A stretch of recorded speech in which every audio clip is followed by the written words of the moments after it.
Hello കൂട്ടുകാരെ, അപ്പം നമ്മൾ ഇന്ന് ഉണ്ടാക്കാൻ പോകുന്നത് ദേ ഈ ഒരു ബ്രേസ്ലെറ്റാണ്. അപ്പം ഇതിൻ്റെ മുത്തുകൾ കണ്ടല്ലോ, എന്ത് ഭംഗിയല്ലേ. അപ്പം നമുക്ക് ഇതൊന്ന് ഉണ്ടാക്കാൻ തുടങ്ങിയാലോ. ഫസ്റ്റ് നമുക്ക് വേണ്ടത് ക്രിസ്റ്റൽ ടക്കിൻ്റെ ഒരു ടങ്കീസാണ്. അതിന് അളവൊന്നും കുഴപ്പമില്ല, ഏത് തിക്നെസ് ആണെങ്കിലും കുഴപ്പമില്ല, അത്യാവശ്യം തിക്നെസ് ഉള്ളതാണ് നല്ലത്. പിന്നെ നമ്മുടെ ബീഡ്സ് കണ്ടല്ലോ, നല്ല ഭംഗിയുള്ള ബീഡ്സാണ്. ഈ ബീഡ്സിൻ്റെ ഭംഗി കണ്ടാൽ ഞാനത് ഒരെണ്ണം ഉണ്ടാക്കി നോക്കാമെന്ന് കരുതിയത്. അപ്പം നമുക്ക് ആദ്യം ക്രിസ്റ്റൽ ടക്ക് ഇച്ചിരി മുറിച്ചെടുക്കാം. അത്യാവശ്യം വലുപ്പത്തിൽ മുറിച്ചിട്ട് നമുക്ക് ആ വലിയ ബീഡ് സെൻറ്ററിലായിട്ട് കയറ്റി കൊടുക്കാം.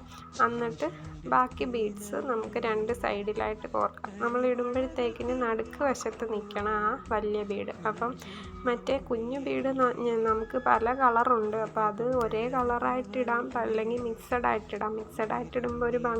അപ്പം ഒരേപോലെ രണ്ട് സൈഡിലും ഇടണമെന്നൊന്നുമില്ല, ഏത് കളറിട്ടാലും അതിന് ഭംഗിയുണ്ട്. ഒരേപോലെ ഇട്ടാലും ഭംഗി. ഇതുണ്ട്, അതിൻ്റെ ഇടയ്ക്ക് എൻ്റെ മോൻ്റെ കുഞ്ഞുകളിയാണ് കണ്ടത്. അപ്പം നമ്മൾ രണ്ട് സൈഡിലും മുത്ത് കോർത്ത് കൊടുത്തുകൊണ്ടിരിക്കുവാണ്. അപ്പം നല്ല ഭംഗിയായിട്ട് ഉരുണ്ട് കിടക്കും. നമ്മുടെ കയ്യിലിടുമ്പോഴത്തേന് നല്ല ഒരു കട്ടിയുള്ളതായിട്ട് കിടക്കും. പിന്നെ ഈ ക്രിസ്റ്റൽ ടക്ക് ആയതുകൊണ്ട് അധികം പെട്ടെന്ന് പൊട്ടിപ്പോത്തില്ല. അപ്പം രണ്ട് തുമ്പും ഒരുപോലെ പിടിച്ചിട്ട് രണ്ട് സൈഡിലും നമ്മൾ കൈ കിട്ടുന്ന മുത്തെടുത്തങ്ങ് ഇടുവാണ്. അപ്പം ഇന്ന കളറൊന്നൊന്നുമില്ല, ഒരേ നിര പോലെ ഇടുന്നൊന്നുമില്ല, നമുക്കിഷ്ടമുള്ള പോലെ ഇടാം. ഇന്ന കളറ് ഒരുപോലെ അപ്പുറം ഇപ്പുറം ഒരുപോലെ ഇടണമെന്നൊന്നുമില്ല, എങ്ങനെ ഇട്ടാലും ഈ മുത്തിന് ഭംഗി കൂടുതലായിരിക്കും. അപ്പം നമ്മളൊരു പരിധി വരെ നമുക്ക് മനസ്സിലാവുമല്ലോ, നമ്മുടെ അത്യാവശ്യം ഒരു കുഞ്ഞിൻ്റെ കൈക്ക് ചേരുന്ന അളവിന് നമ്മൾ ആ മുത്ത് കോർത്തെടുത്തിട്ട് ബാക്കി ഭാഗം നമുക്ക് കെട്ടിട്ട് കൊടുക്കണം. അപ്പം നമ്മൾ മുത്ത് കോർക്കുന്നതിന് വലിയ പാടൊന്നുമില്ല. അപ്പോൾ വേണ്ട, ഇതും എൻ്റെ മോന് കളിച്ച കളിയാണ്, ഇടയ്ക്കൊരു കാണൽ കണ്ടത്. അപ്പോൾ അതേ പിന്നെ നമ്മൾ രണ്ട് സൈഡിൽ മുത്ത് കോർക്കുക.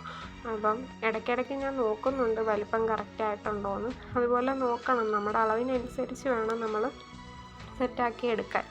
അപ്പോൾ അതാണ്ട് രണ്ട് സൈഡും വെച്ച് നമ്മൾ നന്നായിട്ട്, വലിയ പാടൊന്നുമില്ല, കുഞ്ഞു മക്കൾക്ക് വേണമെങ്കിലും ഉണ്ടാക്കിയെടുക്കാം. പിന്നെ ജസ്റ്റ് ഞാനൊന്ന് കാണിച്ചു, ഞാൻ ട്രൈ ചെയ്തപ്പോൾ നിങ്ങളെയും കാണിക്കാമെന്ന് കരുതി, അത്രയേ ഉള്ളൂ. അപ്പോൾ അതാ രണ്ട് സൈഡും വെച്ച് ഇപ്പം തന്നെ കണ്ടില്ലേ, നല്ല ഉരുണ്ട മുത്തുകളാണ്. ആ നാല് സൈഡും ബൾജ് ചെയ്ത് നിൽക്കുന്ന പോലെ ആ മുത്തായതുകൊണ്ട് കാണുമ്പോൾ നല്ല ഭംഗിയാണ്, ഉരുണ്ടിരിക്കും. അപ്പം നടുക്ക് ആ പൂവിൻ്റെ ആ വലിയ ബീഡ് കണ്ടിട്ടാണ് ഞാനതൊരു വാച്ച് പോലെ ചെയ്ത് നോക്കാമെന്നും പറഞ്ഞാണ് ഞാനത് ചെയ്യാൻ തുടങ്ങിയത്. അപ്പോൾ അതാ കണ്ടില്ലേ. അപ്പം നമ്മൾ പിന്നെ കെട്ടാൻ പോവാം. ഫസ്റ്റ് നമ്മൾ സിമ്പിളായിട്ട് സാധാ കെട്ടുന്ന പോലെ ഒരു കെട്ടിട്ടു, പിന്നെ അതുപോലെ തന്നെ ഒരു കെട്ടും കൂടി ഇട്ട് വലിച്ച് മുറുക്കിയിട്ട് അടുത്ത കെട്ടിടുമ്പോൾ നോക്കിയേ, ഒരു കെട്ടിട്ട് ഒന്നുകൂടെ അതിനകത്തൂടെ ചുറ്റിയെടുത്ത് കണ്ടോ, രണ്ട് ചുറ്റിയിട്ട് വലിച്ച് മുറുക്കണം. അപ്പം നമ്മുടെ ഈ ടങ്കീസ് നന്നായിട്ട് മുറുകും. എന്നിട്ട് മറ്റേ സൈഡും നന്നായിട്ടൊന്ന് വലിച്ച് പിടിച്ച് മുറുക്കണം. പിന്നെ നമ്മൾ സിമ്പിളായിട്ട് സാധാ ഒരു കെട്ടിടണം.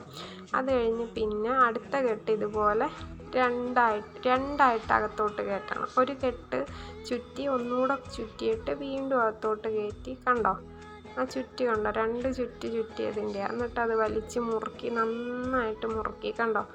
അല്ലാതെ മുറുക്കുമ്പോഴത്തേക്കിന് നമുക്ക് ഈ സാധനം വലിക്കുമ്പോഴത്തേനും ഒരു സൈഡിൽ നിന്ന് ഉരിങ്ങി വരും. ഇപ്പം കണ്ടല്ലോ. എന്നിട്ട് അധികം വന്ന ഭാഗം നമുക്ക് കട്ട് ചെയ്ത് കളയാം. ദേ നമ്മുടെ ബ്രേസ്ലെറ്റ് റെഡി ആയിട്ടുണ്ട്, കണ്ടോ. നടുക്ക് വശത്ത് അത് കിടക്കുമ്പോൾ കയ്യിൽ വളയിട്ട പോലെയും തോന്നും, നല്ല ഭംഗിയാണ്. കുഞ്ഞുങ്ങൾക്ക് ഇടുമ്പോൾ ഒന്നുകൂടെ ഭംഗി. പിന്നെ എൻ്റെ കയ്യിലിട്ടത് കൊണ്ട് അത്ര വൃത്തികേട് തോന്നും. അപ്പോൾ എൻ്റെ കയ്യിലിട്ടപ്പോൾ ആ വൃത്തികേടുണ്ടെങ്കിലും പിള്ളേരുടെ കയ്യിലിടുമ്പോൾ നല്ല ഭംഗിയാണ്. അപ്പോൾ എല്ലാവരും ഒന്ന് ട്രൈ ചെയ്ത് നോക്കണേ. ബായ്.